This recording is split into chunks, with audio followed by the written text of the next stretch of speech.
नमस्कार, मैं हूं मोबिना महक और आप देख रहे हैं केकेसी न्यूज 24 पर इस वक्त की खबर। चले हम कराते हैं आपको दिन भर की ताजा तरीन खबरों से रूबरू। लालकुआं हल्दूचोड़ में युवा जोश का जलवा। प्रदेश महामंत्री बनने के बाद पहली बार पहुंचे दीपेंद्र कोशियारी। व्यापारियों से की मुलाकात, जन समस्याओं के समाधान और आगामी चुनाव रणनीति पर किया मंथन। आज लालकुआं के हल्दूचोड़ में भारतीय जनता युवा मोर्चा के प्रदेश महामंत्री दीपेंद्र कोशियारी के स्वागत में युवा जोश और उत्साह का माहौल देखने को मिला। पदभार ग्रहण करने के बाद पहली बार लालकुआं के हल्दूचोड़ क्षेत्र में पहुंचे कोशियारी का भाजपा कार्यकर्ताओं और व्यापारियों ने भव्य स्वागत किया। जगह जगह फूल मालाओं और जयकारों के बीच उनका काफिला शहर में प्रवेश करता रहा। आदर्श व्यापार मंडल द्वारा आयोजित स्वागत समारोह में कोशियारी ने स्थानीय व्यापारियों और नागरिकों से मुलाकात कर क्षेत्र की समस्याएं जानी। उन्होंने कहा कि जनता की हर समस्या को प्राथमिकता के आधार पर हल करवाया जाएगा और भाजपा युवा मोर्चा संगठन को जमीनी स्तर पर और मजबूत करने के लिए काम करेगा। कोशियारी ने यह भी कहा कि हल्दूचोड़ और आसपास के इलाकों में व्यापारिक सुविधाओं के विस्तार, सड़क सुधार और रोजगार सृजन पर ठोस पहल की जाएगी।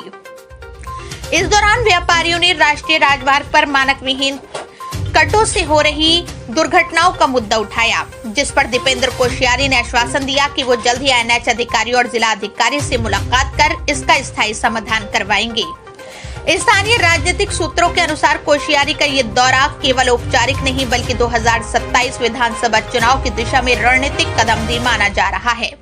हल्दूचोड़ लालकुआं क्षेत्र में सक्रियता बढ़ाकर वो भाजपा के युवा चेहरों में अपनी मजबूत उपस्थिति दर्ज कराना चाहते हैं। कार्यक्रम में आदर्श व्यापार मंडल अध्यक्ष एन.के. मिश्रा, रवि राणा, पूर्व सैनिक कल्याण समिति अध्यक्ष पूरन चंद्र जोशी, लक्की दुमका, कमल जोशी, भुवन गरवाल, प्रमोद तिवारी, दीप तिवारी, पानदेव कबड़वाल सहित बड़ी संख्या में स्थानीय व्यापारी और भाजपा कार्यकर्ता मौजूद रहे। समारोह में एक और जहां कार्यकर्ताओं में उत्साह का संचार था, वहीं दूसरी ओर यह दौरा भाजपा की आने वाली चुनावी रणनीति की आहट के रूप में भी देखा जा रहा है। हल्दूचोड़ में दीपेंद्र कोशियारी का यह दौरा जनता के बीच भरोसे का संदेश और 2027 की तैयारियों का संकेत दोनों लेकर आया है। लालकुआं से दिनेश पांडे की रिपोर्ट। हल्दूचोड़ में यहाँ हमारे आदर्श व्यापार मंडल की ओर से हमारा यहाँ पे इन्होंने कार्यक्रम रखा था। तो देखिए, व्यापारी तो वैसे भी शहर की जान होती है, पूरा शहर चलता है व्यापारियों से। और अब जब व्यापारियों को कुछ कारणों से अगर समस्या आ रही हो तो उसका हमारा फर्ज भी बनता है और हमारी सरकार का तो फर्ज बनता ही बनता है कि क्या कहते हैं, कैसे उनकी समस्या का समाधान करा जाए। तो उसी के तहत मेरा यहाँ आना हुआ था, और जो कि बहुत टाइम से लगा था, जब से अभी हमारा हाईवे जो बन रखा है। अब जब हाईवे बनता है, चीज़ें अच्छी बनती है, तो उसमें कई बार कुछ छोटी मोटी समस्याएं भी आ जाती हैं। तो ऐसे हमारे जो यहाँ पे क्षेत्रीय व्यापारी लोग हैं, उनको चूँकि कुछ कट का समस्या है कि बीच में हमारा हाईवे में जो कट हैं, एनएच के मानक होते हैं, मानक के हिसाब से कट और जो भी चीजें रहती है वो तय की जाती हैं। पर अब चूंकि अब हल्दूचोड़ कोई छोटा सा गांव तो रह नहीं गया, हल्दूचोड़ अच्छा खासा बड़ा शहर हो गया है। यहाँ पे बहुत बड़ी आबादी है, लोग बहुत ज्यादा यहाँ पे रहते हैं। व्यापार की दृष्टि से भी मतलब बहुत बड़ा शहर बन चुका है ये।